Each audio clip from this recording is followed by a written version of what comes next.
अब हम लोग बिहार का मैप के माध्यम से पढ़ेंगे।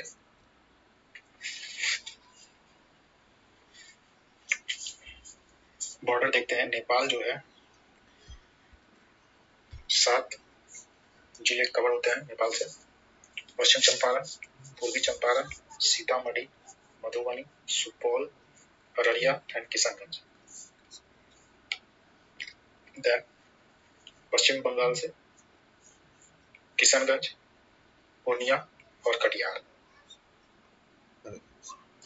देन झारखंड से 8 जिले। वो 8 जिले कौन कौन है?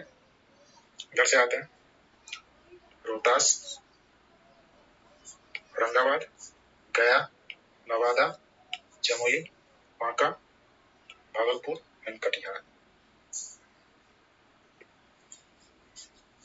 अब उत्तर प्रदेश 8 जिले।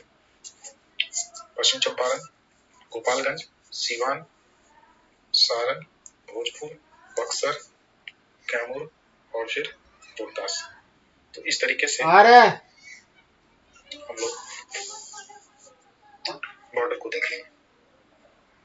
अब बिहार विशेष में देखते हैं। सबसे बड़ा जिला जो है लगभग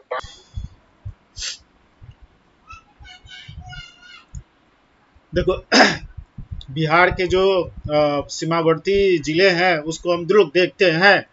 पश्चिमी चंपारण, पूर्वी चंपारण, फिर सीतामढ़ी, फिर मधुबनी, फिर सुपौल, फिर अररिया, फिर किशनगंज।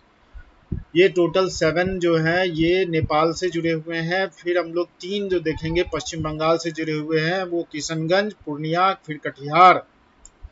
और झारखंड जो है वो 8 जिलों से सटा हुआ है। रोहतास, औरंगाबाद, गया, नवादा, जमुई, बांका, भागलपुर, कटिहार। रोहतास, औरंगाबाद, गया, नवादा, जमुई, बांका, भागलपुर और कटिहार। कैमूर और रोहतास जो है वो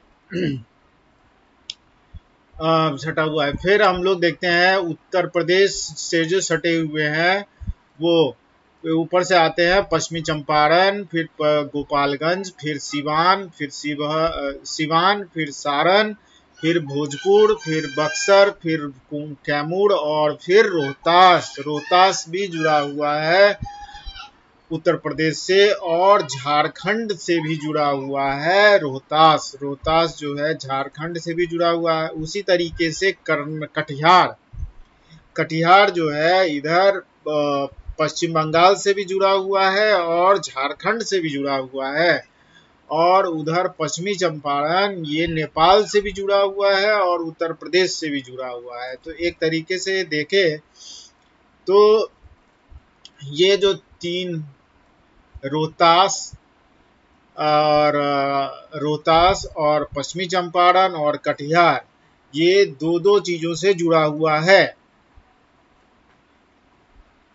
फिर हम लोग आते हैं बिहार के विशेष चीजों को देखते हैं। बिहार में जो है कि सबसे बड़ा जिला जो है ये पश्चिम चंपारण है। वहाँ पर अनुसूचित जनजाति जो है वो सर्वाधिक है। अनुसूचित जनजाति जो है अनुसूचित जनजाति ये पश्चिमी चंपारण है, फिर कटिहार और फिर पूर्णिया। तो सेकंड नंबर में कटिहार है और फिर थर्ड में पूर्णिया है। ठीक है।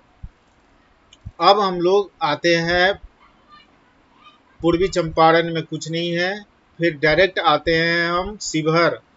शिवहर में क्या है? शिवहर सबसे छोटा है। शिवहर जो है ये सबसे छोटा है, 444 वर्ग किलोमीटर का बस है और इसका जो जनघनत्व है ये सबसे ज्यादा है। तो जनघनत्व ज्यादा है वो ठीक है। और सब इसके बाद पटना भी पता है सबको, लेकिन पटना के बाद जो है पोजीशन वो दरभंगा का है। तो थर्ड पोजीशन इंपॉर्टेंट है वो दरभंगा है। फिर हम लोग आते हैं मधुबनी में कुछ नहीं है, सीतामढ़ी में कुछ नहीं है, सुपौल में कुछ नहीं है, अब हम सुपौल से सटा हुआ है मधेपुरा। मधेपुरा जो है दशकीय वृद्धि में 31% है, सबसे ज्यादा है। उसके बाद सुपौल में कुछ नहीं है, अररिया में कुछ नहीं है, सीधा हम लोग आते हैं किशनगंज। किशनगंज में सबसे ज्यादा बारिश होती है 112 सेंटीमीटर। और अनुसूचित जाति मतलब एससी की जो पॉपुलेशन है, एससी की जो पॉपुलेशन है उसका जो रेंज है कि जैसे शिवहर में जो ब्राह्मण लोग रहते हैं तो वो लोग नहीं रहने देते हैं तो एससी लोगों को, तो शिवहर में कम है। उसके बाद किशनगंज में है और उससे भी कम जो है ये शेखपुरा है, सिर्फ शेखपुरा है ही छोटा। तो शिवहर है, फिर किशनगंज है और फिर शेखपुरा है। तो इसमें इम्पोर्टेंट पहला नहीं है कि भाई किशनगंज, ये किशनगंज इम्पोर्टेंट है कि किशनगंज में सेकंड पॉपुलेशन है अनुसूचित जाति मतलब एससी का, और उसके बाद शेखपुरा है। फिर हम लोग किशनगंज से नीचे आते हैं पूर्णिया। पूर्णिया में क्या है कि सबसे कम साक्षरता है, सबसे कम साक्षरता पूर्णिया में, लेकिन वो इम्पोर्टेंट नहीं है। साक्षरता में दूसरा और तीसरा पोजीशन किसका है, तो दूसरा पोजीशन जो है वो है सीतामढ़ी का और तीसरा पोजीशन जो है वो है कटिहार का। तो कटिहार जो है वो दूसरा पोजीशन में आपका अनुसूचित जनजाति का भी जो था उसमें भी वो सेकंड में था। तो कटिहार जो है यहाँ पे साक्षरता में थर्ड है और वह एसटी की पॉपुलेशन में सेकंड है। सबसे कम साक्षरता है, ठीक है। न्यूनतम साक्षरता जो है कितना है 59.4% है साक्षरता, बस 59.4%। मुंगेर जो है, मुंगेर में लिंग अनुपात जो है, मुंगेर में न्यूनतम लिंग अनुपात है, न्यूनतम लिंग अनुपात जो है वो मुंगेर में, मुंगेर में न्यूनतम लिंग अनुपात, लेकिन वो इम्पोर्टेंट नहीं है। मुंगेर में लिंग अनुपात कम है, लेकिन भागलपुर में जो है वो सेकंड है, भागलपुर जो है वो सेकंड है और खगड़िया थर्ड पोजीशन में है। तो भागलपुर को याद रखना है कि लिंग अनुपात में भागलपुर सेकंड है और खगड़िया थर्ड है, खगड़िया थर्ड है, भागलपुर सेकंड है और मुंगेर जो है वो पहला है। सबसे कम जनसंख्या, अब सबसे कम जनसंख्या कहाँ है तो शेखपुरा है, शेखपुरा है जो सबसे कम जनसंख्या, वहाँ का जो मुस्लिम लोग है पढ़ा लिखा है, इसके लिए जो है वो पॉपुलेशन कम है वहाँ का, तो सबसे कम जनसंख्या वहाँ है। फिर शिवहर है, शिवहर चूंकि छोटा ही जगह है तो इसके लिए पॉपुलेशन कम है। और फिर उसके बाद अरवल है, अरवल, अरवल जो है जहानाबाद से निकला ही हुआ है, ये अरवल है। सबसे कम जनसंख्या में जो थर्ड पोजीशन है वो अरवल का, अरवल से पहले दो है, अरवल से पहले दो कौन सा है तो एक है सबसे कम वाला शेखपुरा, उससे कम वाला शिवहर।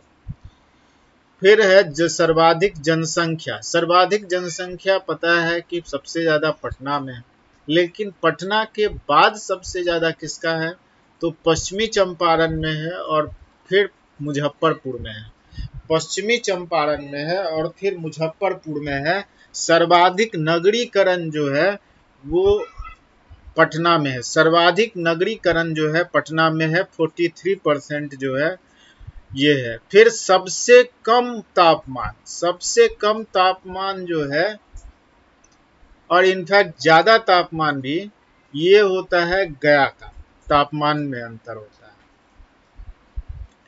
फिर सबसे ज्यादा एससी पॉपुलेशन जो है वो वहीं पे है, लेकिन पटना में भी एससी पॉपुलेशन सेकंड पोजीशन पे है और समस्तीपुर में जो है वो थर्ड पोजीशन पे। एससी पॉपुलेशन जो है गया तो है ही, फिर पटना है और पटना के बाद जो है वो है समस्तीपुर, समस्तीपुर में जो है थर्ड पोजीशन पे। फिर है औरंगाबाद। औरंगाबाद में सबसे कम वर्षा होती है, सबसे कम वर्षा जो है औरंगाबाद में होती है। और फिर हम लोग आते हैं रोहतास। रोहतास जो है वो साक्षरता में सबसे ज्यादा है, लेकिन वो इम्पोर्टेंट नहीं है कि साक्षरता में रोहतास ज्यादा है। उसके बाद क्या है, तो पटना, और फिर पटना के बाद भोजपुर। साक्षरता में पटना और पटना के बाद भोजपुर। पटना है और पटना के बाद भोजपुर है। भोजपुर, पटना है और पटना के बाद भोजपुर है। सर्वाधिक पुरुष में तो चूंकि ओवरऑल साक्षरता भी ज्यादा है और पुरुष साक्षरता में भी ज्यादा है। सर्वाधिक महिला साक्षरता में भी सर्वाधिक में भी वो भी ज्यादा है, 63% है, सबसे ज्यादा है। अब आते हैं जनघनत्व। जनघनत्व में सबसे जो कम है वो है कि कैमूर, उसके बाद उसका पड़ोसी है जमुई, और उसका जो फिर बांका। बांका जो है वो दूर है, बांका में तुम्हारा वो है, बांका में जनघनत्व कम है।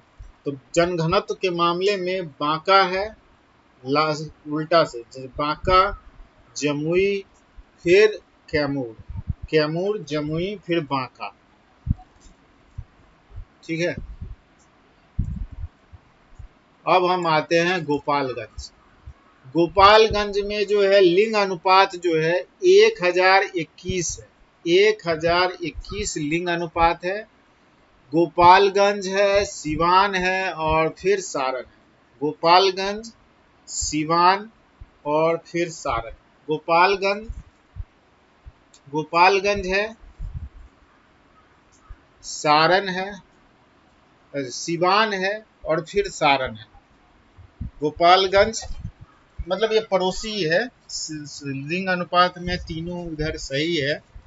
तो गोपालगंज है, फिर सिवान है और फिर सारण है, क्योंकि उसका रीजन ये है कि वहाँ से जो लड़कियां होती हैं वो नर्स बन के यूएई चले जाती हैं, विदेश चले जाती हैं पैसा कमाने के लिए। इसके लिए है कि वहाँ लड़कियों का पॉपुलेशन जो है सबसे ज़्यादा है। तो वो गोपालगंज है। फिर उससे सटा हुआ देखो, सटा हुआ है उसी हिसाब से भी है। जो गोपाल से गंज से एकदम सटा हुआ है वो सिवान है, फिर उसके बाद सारण। तो इस तरीके से याद हो गया होगा।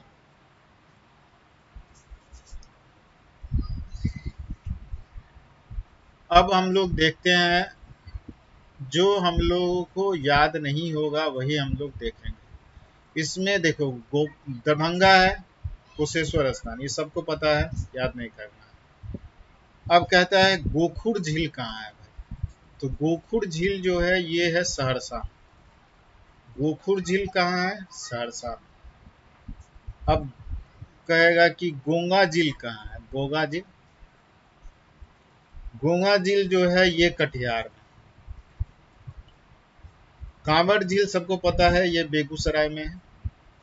काकोलत जो है ये नवादा में, काकोलत नवादा में है। ओखरीन कुंड कहाँ है, ये रोहतास में। तो रोहतास जो है बहुत सारा है। उसके बाद रोहतास में ओखरी कुंड है, सुखलदरी है, दुर्गावती है, धुआं कुंड है, सुखरीदह है और रकीम कुंड है। ठीक है। तो ये जो है जलप्रपात और झील का ये हम लोगों ने देख लिया। सबसे पहला क्या है, कुशेश्वर स्थान सबको पता है। गोखुर झील जो है ये सहरसा में, सहरसा दरभंगा के बगल वाला जो जगह है सहरसा,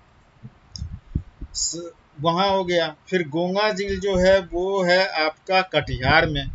कटिहार के बाद कांवड़ झील, कांवड़ झील जो है ये है आपका बेगूसराय में। और ये उसके बाद काकोलत है, काकोलत नवादा में है। ओखरी कुंड, सुखलदरी, दुर्गावती, धर्मकुंड, बुआरी दाह और रकीम कुंड। तो और जिया खंड ये कहाँ है? तो जिया खंड जो है ये भोजपुर में है। जिया खंड जो है भोजपुर में है, जियार खंड भोजपुर में है। तो कहने का मतलब ये है कि अगर आपको पता ना चले, मान लो कि आपको गैस ही करना है, तो रोहतास में कर सकते हो, क्योंकि रोहतास में बहुत ज़्यादा है। लेकिन रोहतास के अलावे पहला हम लोग कुशेश्वर स्थान देख लिए, फिर हम लोग देखे गोखुर झील सहरसा में है, गोंगा जो है आपका कटिहार में है, उसके बाद काकोलत नवादा में है, और बाकी बचे हुए जो है वो रोहतास में है। अब बिहार के कुछ उद्योगों को देखते हैं। ऐसे कुछ खास उद्योग है नहीं। पहला है दरभंगा और समस्तीपुर में कागज उद्योग है। जूट उद्योग पता है, ये कटिहार में जूट होता है, तो जूट उद्योग वहाँ है। बरौनी में पता है कि थर्मल पावर है। और बहुत पुराने ज़माने से मुंगेर में बंदूक का कारखाना है, सिगरेट का कारखाना है, तो ये तो पता ही है। भागलपुर में रेशम का उद्योग है। और लखीसराय में क्या है? सिंदूर उद्योग है। लखीसराय क्या है? सिंदूर उद्योग के लिए फेमस है। और पटना में क्या है? जूता फैक्ट्री वगैरह है। पटाखा उद्योग जो है वो भी वहाँ है, मोकामा। अब सूती वस्त्र के लिए जो उद्योग है वो गया में है। सूती वस्त्र का उद्योग गया में है। और औरंगाबाद में खनन उद्योग है। और रोहतास भी जो है वो सीमेंट उद्योग के लिए फेमस है। उसके बाद वन्य जीव अभ्यारण्य देख लेते हैं। एक ही राष्ट्रीय वन्य जीव अभ्यारण्य वाल्मीकि वहाँ पे है। फिर हम लोग देख रहे हैं कि दूसरा बनाया जा रहा है कैमूर में। चलिए, कांवर झील देख लिए, बेगूसराय में है। गोगोबिल कटिहार में पता है। विक्रमशिला तो भागलपुर में है। भीम बांध जो अभ्यारण्य है वो है मुंगेर में। और नागी नकटी जो है वो है आपका जमुई में है। नागी नकटी राजगीर अभ्यारण्य जो है राजगीर में है, पता है। और गया में गौतम बुद्ध अभ्यारण्य है, ठीक है। और ये सलीम अली जो है अभ्यारण्य, ये वैशाली में है। सलीम अली अभ्यारण्य वैशाली में है, ये याद रखना है। सलीम अली अभ्यारण्य जो है ये वैशाली में है। उसके बाद हम लोग और देखते हैं, जैसे सोमेश्वर की पहाड़ी जो है वो है तुम्हारा पश्चिमी चंपारण में। फिर लीची जो है मुजफ्फरपुर में है। मधुबनी पेंटिंग जो है वो है। फिर डीजल इंजन, ठीक है, डीजल इंजन जो है वो है तुम्हारा मधेपुरा में। कटिहार जूट उद्योग के लिए फेमस है, देखे ही हैं हम लोग। और भागलपुर अंग महाजनपद विक्रमशिला के लिए था। और मुंगेर में पता है कि सिगरेट बंदूक का कारखाना है। कांवड़ झील जो है वो तुम्हारा बेगूसराय में है। काकोलत जलप्रपात नवादा में है। और समस्तीपुर में कृषि विश्वविद्यालय है। बख्तियार खिलजी ने अपने नालंदा में। सूर्य मंदिर के सीमेंट फैक्ट्री कहाँ है? औरंगाबाद में है। डालमिया सीमेंट कहाँ है? डालमिया सीमेंट जो है रोहतास में है। बक्सर, ठीक है। नंगा विद्रोह कहाँ हुआ था? ये सारण में हुआ था। अब हम लोग आते हैं कुछ हिस्टोरिकल प्लेसेस को देखेंगे। केसरिया पहले देखते हैं पश्चिमी चंपारण। पश्चिमी चंपारण में क्या है? लौरिया नंदनगढ़ है। लौरिया नंदनगढ़ लौरिया अरंगराज कहाँ है? ये है तुम्हारा पूर्वी चंपारण में। लौरिया नंदनगढ़ जो है ये पश्चिमी में है। और लौरिया अरेराज जो है वो है पूर्वी चंपारण में, ठीक है। उसके बाद दरभंगा में है महाजनपद वज्जी हुआ करता था। वज्जी की राजधानी थी वैशाली, फिर थी विदेह, फिर थी मिथिला। भागलपुर में महाजनपद अंग है। उसके बाद मुंगेर में पत्थर की कुल्हाड़ी, पत्थर के औजार। गया में महाजनपद मगध था और उसकी राजधानी थी ग्रीवरज। और वैशाली में हड्डी के बने आभूषण, मृदभांड, ये सब चीज का मिला है। उसके बाद हम लोग देखते हैं बिहार जो है अक्षांशीय अगर देखें तो 24 डिग्री 20 मिनट 10 सेकंड से लेकर 27 डिग्री 31 मिनट और 15 सेकंड में है। और अगर हम इसकी देखें कि पश्चिम से पूरब की ओर अगर देखें तो किलोमीटर में 483 किलोमीटर है, और पूरब से पश्चिम और उत्तर से दक्षिण में देखें तो 345 किलोमीटर है। तो ऊपर से नीचे आने में कम समय लगता है 345, और पश्चिम से पूरब या पूरब से पश्चिम जाएंगे तो ज़्यादा लगेगा, 483 किलोमीटर है, 483 किलोमीटर है। और बिहार का जो देशांतीय विस्तार है 88 डिग्री 17 मिनट और 40 सेकंड, 88 डिग्री 17 मिनट और 40 सेकंड है। ठीक है।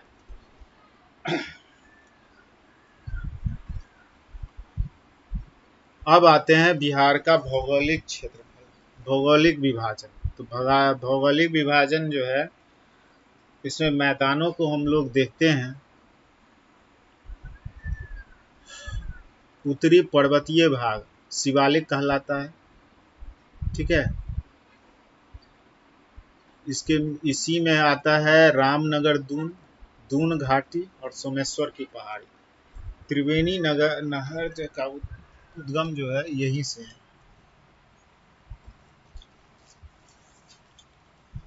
शिवालिक का फिर है उत्तरी मैदान, मैदानी भाग है। गंगा का मैदान 95% है। इसमें दो भागों में बटा हुआ है मैदान, उत्तरी भाग और दक्षिणी भाग। फिर दक्षिणी पठार खनिज की जो अधिकता है वो ज़्यादा है। रोहतास में पायराइट्स पाया जाता है। बिहार की चट्टान, बिहार की चट्टानों में देखो टर्सरी जो है ऊपर वाला है हिमालय तराई जिला जो है वो है पश्चिमी चंपारण, और क्वाटरनरी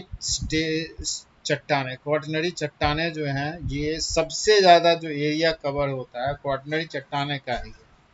और इस साइड नीचे जो है जमुई, नवादा और मुंगेर वाला इलाका, ये जो है इलाका यहाँ पे धारवाड़ चट्टाने हैं। और कैमूर साइड से पता है कि कैमूर साइड से हमको ये मिलेगा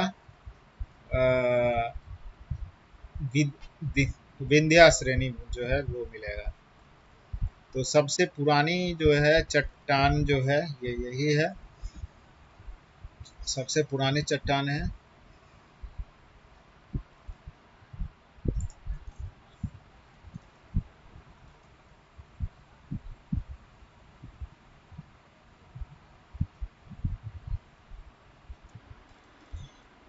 हाँ, तो बिहार की जलवायु को हम लोग देखते हैं। बिहार की जलवायु उष्णकटिबंधीय है, उष्णकटिबंधीय जलवायु है बिहार की। मानसूनी जलवायु है बिहार की। उसको 4 भागों में बांटा हुआ है। अगर हम देखें तो ऊपर वाले जोन को CWA कहा जाता है, नीचे वाले को CSA। ठीक है। फिर पश्चिमी भाग शुष्क जलवायु है, और पूर्वी भाग जो है वो है अर्ध जलवायु है। और इसमें देखिए तो उत्तर पश्चिम जलोढ़ मैदान, ठीक है, उत्तर पूर्वी जलोढ़ मैदान और दक्षिण पश्चिमी जलोढ़ मैदान और दक्षिण पूर्वी जलोढ़ मैदान। तो बेसिकली सब जलोढ़ी मैदान है। ठीक है। अब देखते हैं तो इसमें 13 जिला है जोन 1 में। जोन 2 में जो इस साइड है वो है 8 जिला। अब 8 के कम वाला नीचे 6 हो जाएगा और 13 का 11 हो जाएगा। जोन 3 यही है। अब आते हैं मिट्टियाँ, बिहार की मिट्टियाँ। बिहार की मिट्टियों के बारे में हम लोग देखते हैं। बिहार की मिट्टी जो है, बिहार की मिट्टी, बिहार की मिट्टी जो है वह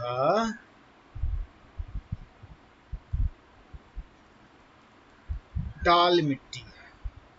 टाल मिट्टी जो है वो जो है एकदम बीचों बीच वाली जो मिट्टी है वो है टाल मिट्टी। सबसे उपजाऊ, 8 से 10 किलोमीटर गिना गंगा के दक्षिण, रबी फसल और दलहन के लिए उपयुक्त है। और वो जगह जो है वो पटना, मुंगेर, भागलपुर, ये सब वाला जगह है। पटना, मुंगेर, भागलपुर, पटना, मुंगेर, भागलपुर वाली जगह जो है वो है पटना, मुंगेर, भागलपुर। ठीक है। अब हम लोग देखेंगे ऊपर साइड, टाल के ऊपर, टाल के ऊपर जाएंगे तो टाल के ऊपर जाएंगे तो बेसिकली हम देख रहे हैं 4 प्रकार की मिट्टी। एक है खादर, खादर जो है वो टाल के जस्ट बाद वाला है। उसके बाद है बांगर, पहले है खादर फिर बांगर, बांग के बादर है नेपाल साइड से जो है वो है तराई, और उधर कॉर्नर में जो है वो है पर्वतीय पद। इतना याद हो गया। ताल मिट्टी, ताल मिट्टी के बगल में जो है वो है तुम्हारा खादर, खादर, खादर, ताल, खादर, फिर खादर के बाद बांगर, बांगर, बांगर, क्योंकि वो नदी के बगल तो खादर ही होगा ना, पुरानी मिट्टी आपको बगल में होगा ना, तो खादर के बाद ही आएगा बांगर। तो बांगर, फिर तराई, फिर कॉर्नर में है पर्वतीय मिट्टी। ठीक है। अब हम लोग दक्षिण साइड में आते हैं, तो दक्षिण साइड में भी 4 टाइप की मिट्टी अगर हम देखें, लेकिन क्या है कि टाल को छोड़ करके फिर 3 ही मिट्टी, अगर टाल को हम काउंट ना करें तो नीचे साइड में 3 टाइप की मिट्टियाँ। हाँ, ये मान लो कि ये टोटल 4 है, क्योंकि बल्थर को भी हम लोग काउंट कर रहे हैं इसमें, तो टोटल 4 हो। तो ऊपर 4, नीचे 4। ठीक है, ऊपर 4, नीचे 4।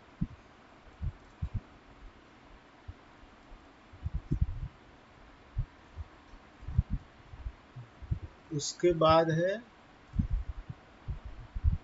करेल केवाल मिट्टी, करेल केवाल मिट्टी।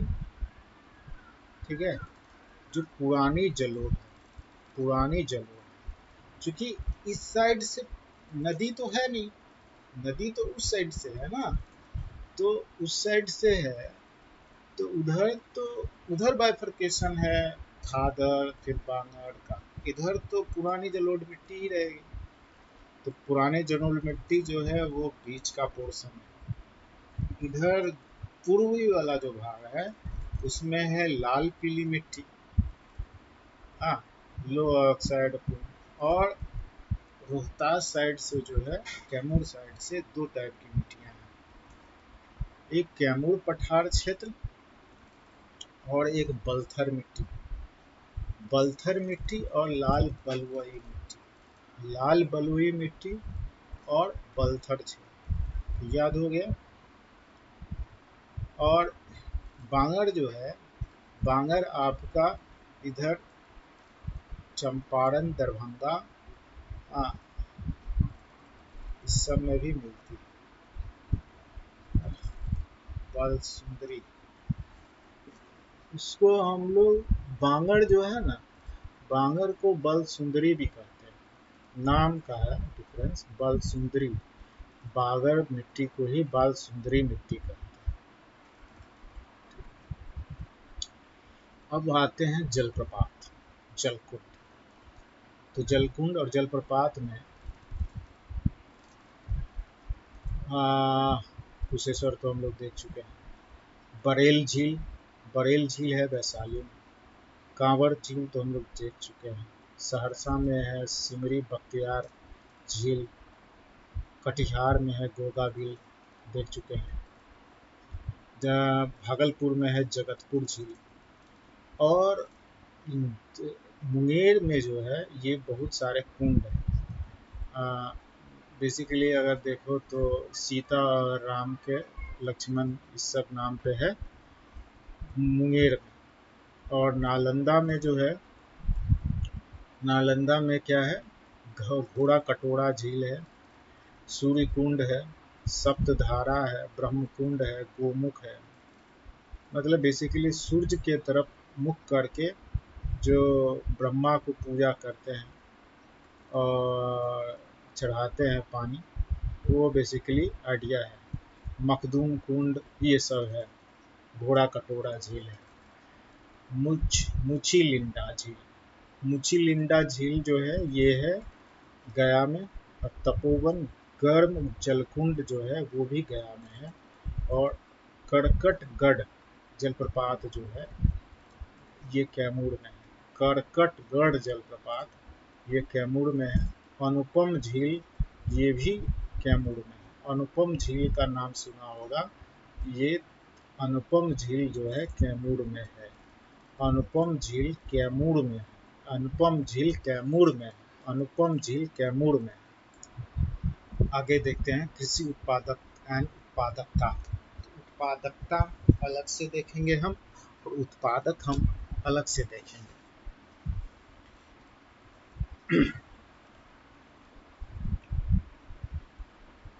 चावल, अगर हम उत्पादन में देखें तो रोहतास आगे है, गेहूं और चावल। लेकिन उत्पादकता अगर देखें तो पश्चिमी चंपारण आगे है। तो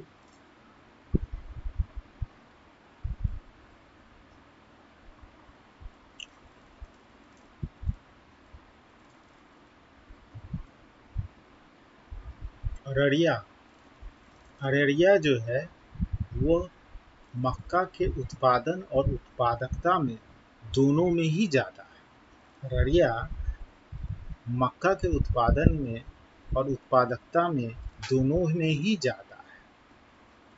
और रोहतास जो है गेहूं के उत्पादन में ज़्यादा हो भले ही, लेकिन उत्पादकता में जो है वो गेहूं के उत्पादकता में बेगूसराय आगे। बेगूसराय आगे। और गोभी वैशाली में है। अमरूद नालंदा में है। प्याज नालंदा में है। आम दरभंगा में है।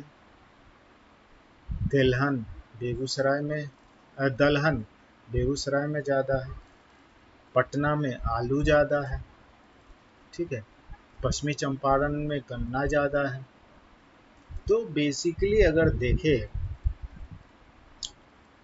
तो उत्पादकता वाली जो पॉइंट है वो सारे बहुत में नहीं है।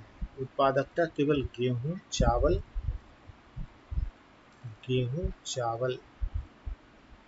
में बेसिकली है। गेहूं और चावल। तो गेहूं में उत्पादकता में आगे है बेगूसराय, और चावल के उत्पादकता में आगे है पश्चिमी चंपारण। और रोहतास जो है चावल और गेहूं दोनों के उत्पादन में है। तो पटना जो है वो आलू में है। प्याज नालंदा में है। और अमरूद जो है वो भी नालंदा में है। वैशाली में गोभी है। ठीक है। तो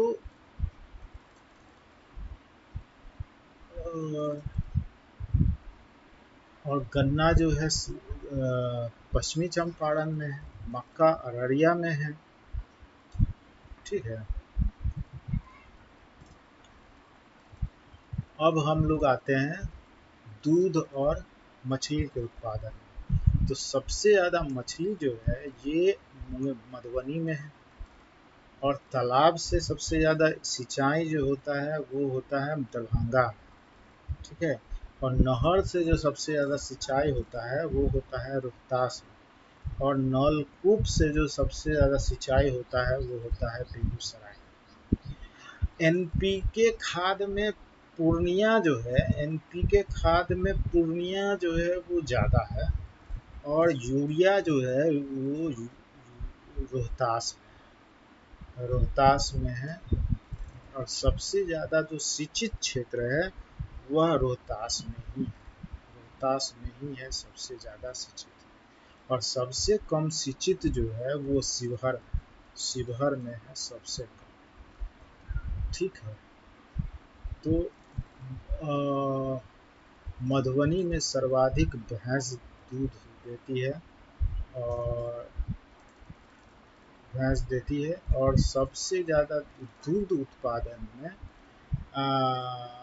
समस्तीपुर आ गया। और गाय के भी दूध के उत्पादन में समस्तीपुर ज़्यादा है, गाय के ही उत्पादन में समस्तीपुर ज़्यादा है। और गाय मतलब दूध के उत्पादन में समस्तीपुर है, भैंसी दूध के उत्पादन में मधुबनी है। ठीक है। मछली में मधुबनी है, तालाब से सिंचित करने में दरभंगा है, नहर से सिंचित करने में रोहतास है, और नलकूप से सिंचित करने में बेगूसराय है। और सबसे कम सिंचित क्षेत्र जो है वो शिवहर का है। सबसे ज़्यादा सिंचित क्षेत्र जो है ये रोहतास का है।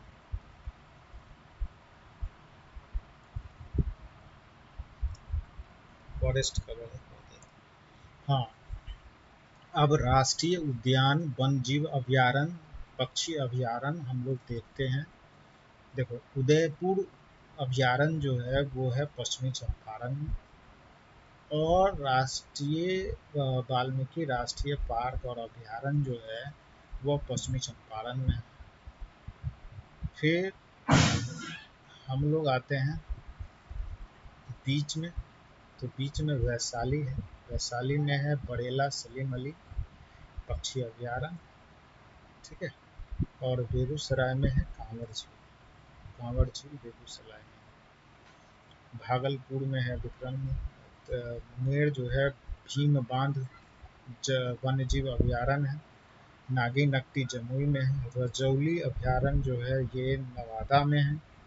और गया में है गौतम बुद्ध वन्य जीव अभयारण्य, और कैमूर वन्य जीव अभयारण्य जो है रोहतास में है। और राजगीर पंत वन्य जीव अभयारण्य ये नालंदा में है। राजगीर पंत वन्य जीव अभयारण्य जो है ये है नालंदा में। नालंदा में क्या है? और राजगीर वन्य जीव अभयारण्य है। सलीम अली जो है वो वैशाली में है, सलीम अली वैशाली में है। और भीम बांध जो है मुंगेर में है, मुंगेर में भीम बांध है। गौतम बुद्ध जो है वो है गया में, गौतम बुद्ध गया में है। और रोहतास भगुआ में जो है, रोहतास कैमूर में जो है, और एक राजगीर में, वो तो नालंदा में ही पड़ता है राजगीर। औद्योगिक क्षेत्र में देखते हैं तो बटन उद्योग में पूर्वी चंपारण है, और कागज समस्तीपुर में है। तेल शोधक कारखाना बेगूसराय में है, और स्लीपर कारखाना मधेपुरा में, और ये रेल का कारखाना है। पूर्णिया में जूट का उद्योग है, किशनगंज में चाय का उद्योग है, और कटिहार में दिया सलाई उद्योग है, भागलपुर रेशम का उद्योग है, मुंगेर में बंदूक का है और सिगरेट का कारखाना है, बांका में तसर रेशम का उद्योग है, बांका में तसर रेशम का उद्योग है। रोहतास जो है वो सीमेंट उद्योग डालमिया नगर के लिए फेमस है। और सिवान में रेल पहिया जो है छपरा में होता है।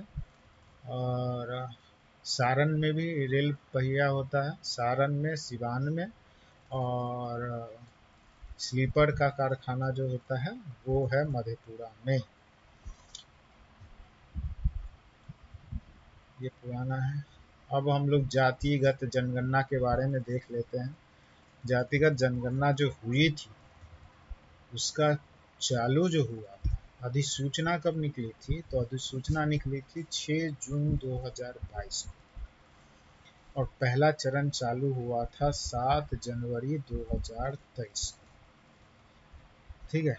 और पिछड़ा वर्ग कितना था? 27, और अत्यंत पिछड़ा जो है वो 36% है, 30% है, और एससी की पॉपुलेशन जो है वो 19% है। अब हम लोग देखते हैं राजनीतिक परिचय। बिहार का राजनीतिक परिचय: राजकीय फूल गेंदा, पशु बैल, पीपल वृक्ष, मांगुर मछली, बोधि वृक्ष और गोरैया। 9 प्रमंडल है, 38 जिले हैं, 101 अनुमंडल है, प्रखंड 534 है, ग्राम पंचायत 8663 है। उसके बाद लोकसभा की 40 सीटें हैं, राज्यसभा की 16 सीटें हैं, विधानसभा की 243 सीटें हैं, विधान परिषद की 75 सीटें हैं। साक्षरता 61.8% है, पुरुष साक्षरता 71.2% है, महिला साक्षरता 51.5% है। उसके बाद जनसंख्या में देखें तो जनसंख्या 10 करोड़ 40 लाख है, और जनसंख्या प्रतिशत 8.6% है।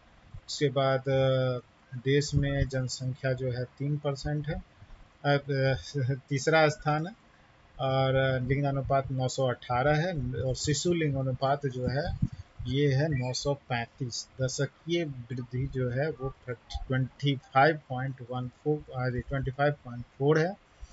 जनगणना घनत्व जो है 1106 है। अब आते हैं महत्वपूर्ण ऐतिहासिक स्थल। ऐतिहासिक स्थल में हम लोग देखे हैं कि लौरिया नंदनगढ़ रामपुरवा जो था ये पश्चिमी चंपारण में है, लौरिया अरेराज पूर्वी चंपारण में है। उसके बाद वैशाली में कुंडग्राम में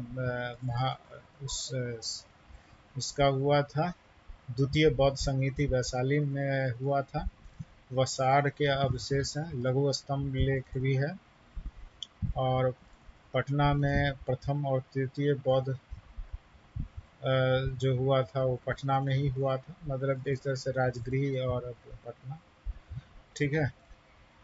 और उसके बाद नालंदा में नालंदा विहार, नागार्जुन उदंतपुरी महाविहार, सतकर्णी गुफा है नालंदा में, बोध गया है यहाँ गया में, और रोहतास में सासाराम के शेरशाह का मकबरा है।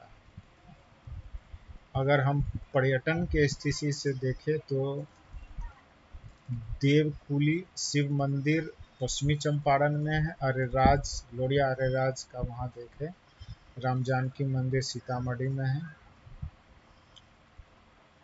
और पत्थर की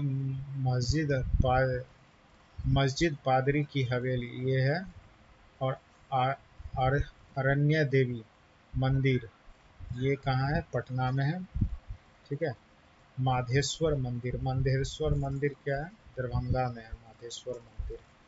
माँ पूरन देवी मंदिर, माँ पूरन देवी मंदिर जो है ये भगवान नृसिंह अवतार स्थल है। उसके बाद बरारी सुरु गुरु बाबा का मंदिर कटिहार में है, और विष्णुपद मंदिर गया में है देखे। उसके बाद आर्यन मंदिर जो है वो आरा में है। अब देखते हैं प्रमुख स्थल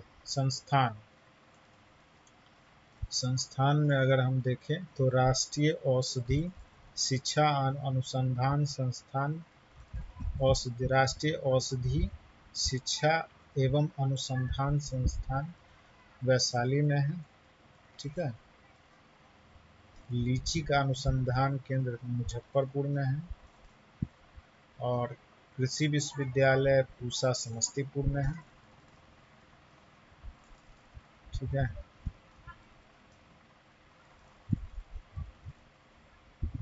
बिहार राज्य भाषा परिषद पटना में है। और हम कर्पूरी ठाकुर के बारे में देख लेते हैं। जन्म हुआ था उनका 24 जनवरी 1924 को। तो 24 और 24 दोनों साइड है। 24 जनवरी 1924 सीतामढ़ी समस्तीपुर के पितौजिया में हुआ था। पहली बार चुनाव जीते थे 1952 में तेजपुर से। आई थिंक कोई सोशलिस्ट पार्टी था, वहाँ से जीते थे। बिहार के उप मुख्यमंत्री रहे एक बार मार्च 1967 में, और फिर बिहार के 2 बार मुख्यमंत्री रहे 22 दिसंबर 1970 से जून 1972 तक, है ना। तो एक बार 1970 में बने और एक बार 1977 में बने, 2 बार बने। 1970 में बने और 77 में बने, ठीक है। और फिर उनकी मृत्यु 1988 में हो गई।